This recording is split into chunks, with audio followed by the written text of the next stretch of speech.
silly. All right, hey y'all, I'm Jared Lees. I'm a photographer from the Akron, Ohio area, but you probably, if you know me more as a bladesmith or a bassist. It's really just been the last couple years that I've been putting my photography work out there.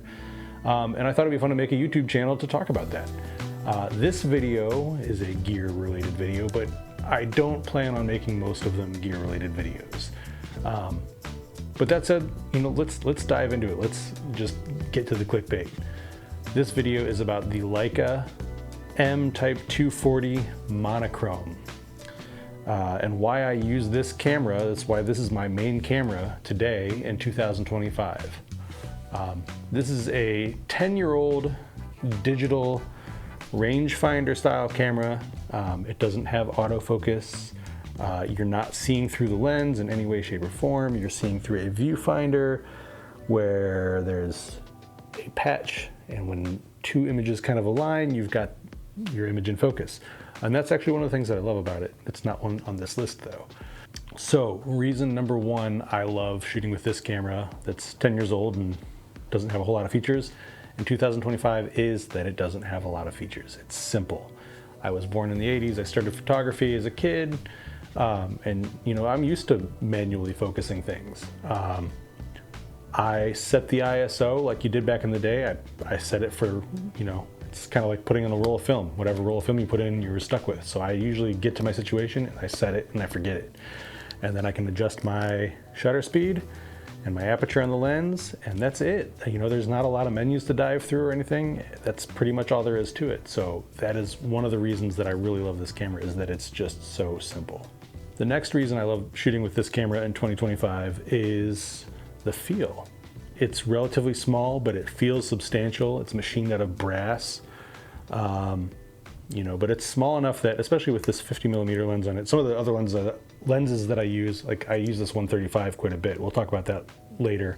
I also use, this is a new one, and I'll be talking about that at another point in time, but these are both a little bit bigger, and those are the three lenses that I tend to use the most. But this one, the 50, is it's what's on my lens 90% of the time, and I can stuff it in my pocket if I'm wearing a hoodie. It just makes it really easy to transport. So feel and size are number two. The third reason I really love this lens is the image quality. And let's take a look at some of the pictures here.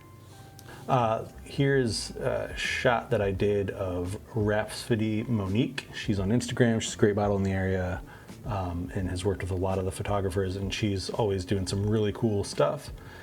She's also a ballet dancer. But I thought I'd show you this one because just to show you the resolution on this sensor. This to me is fantastic. This was shot with the 50mm 250th of a second. And I love the leading line from the hand here, but once again, this is just a clear image. I think it looks fantastic. You can see all the little wispy hairs and everything. For resolution, I love showing this one. This one was shot, it says 3.4, but my lens isn't coated, so it actually was at f2. But it was at 1/350th of a second at ISO 400 with the 50 again, like I said. And there's so much detail here, to me what more would I want?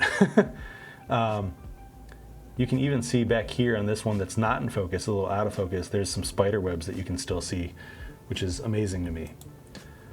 Here's a shot of Jewel Big Green, and just super detail. I know, nobody wants looked at that closely, but I love the way this camera captures images, and I believe this was with the 135 at ISO 320, 1/125th of a second, f2.8. Just a cool shot. He was a lot of fun to get some pictures of. Getting on to the fourth reason that I really love shooting with this camera is the low light performance. Being that it doesn't have a color filter in it, it does great in low light, even though it's 10 years old. And we'll look at a few more photos here, and I'll show you what I mean by that. But I rarely shoot above 6400 ISO, but at the same time, like the grain that pops up at the higher ISOs on this looks incredible. It looks like really organic, and I rarely use much, if any, noise reduction. I'm a musician, like I said earlier, and I tend to go shoot a lot of concerts, and this does a fantastic job for me at those situations. All right, let's get into some low light shots here. Here's one of my heroes, a guy named Victor Wooten. He is a world-renowned bass player, and I caught this image with the 135 at f2.8 ISO 4000. So we're getting up there now. In my opinion, it's at towards the upper limit of what I shoot. But wide open with the 135, and lots of detail. And you know, I don't know if I have any noise reduction on this at all. I think he was moving, so something's, you know, it's a little blurry, but it's a clear picture. Yeah, I don't have any noise reduction on this at all. Here is a shot of my friend Angie Hayes. I believe this was with the 50, probably at f2. Let's pull up the information here. ISO 5000, 1/250th of a second, caught mid-scream. Lots of detail, lots of action. I didn't add any grain to this, and I didn't do any noise reduction. So yeah, once again, I love the way that this lens renders even at higher ISOs. I think the grain is beautiful and very natural and kind of lends some nice texture to the image. Here is a cool shot of Kim Ocampo. She's a model. She's an inspirational speaker, a dancer, cool person. But I did a session with her a couple months ago, I think, and it was a lot of fun. This was shot with the 50 at ISO 3200, and you know, I think I might have added some grain to this. Yeah, I added some grain to this, and I don't see any noise reduction. I could be wrong, I don't know. And then lastly, this is a super clear shot with the 135 of my buddy Matt. Where'd it go? Come on. 135, shot wide open, because that's how I roll, at 1/1000th of a second at ISO 6400. And I did add some grain to this, and to me this is just a nice clean image. So yeah, that's why I love the image quality and the low light capabilities of this camera.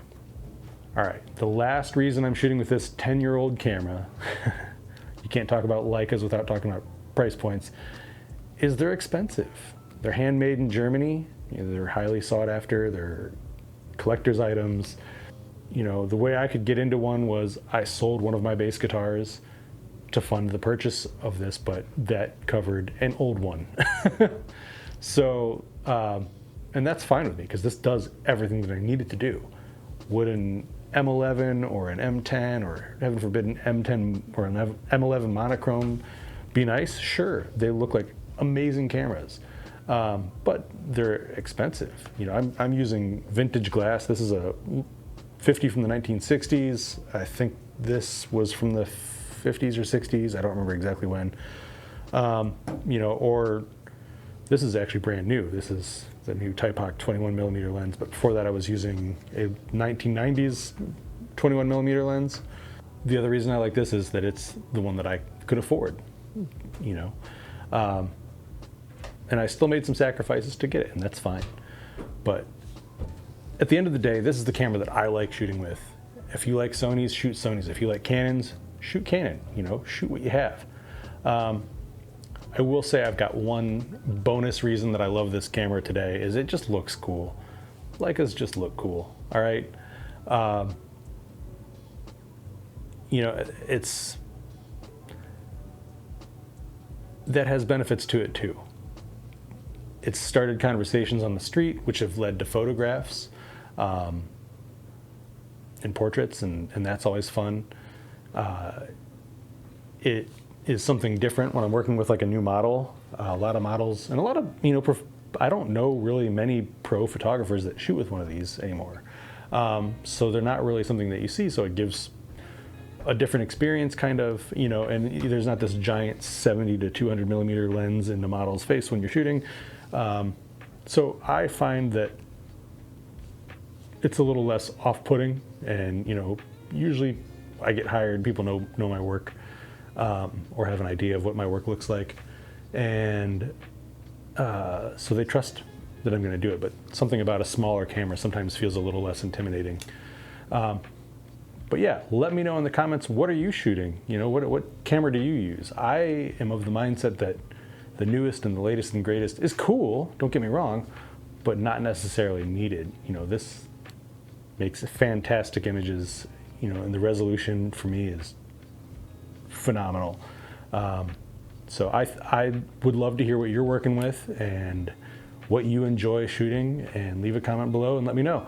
And please hit the subscribe button. I'm planning on doing some behind the scenes shoots with models. I've got one coming up this weekend that I'm really looking forward to.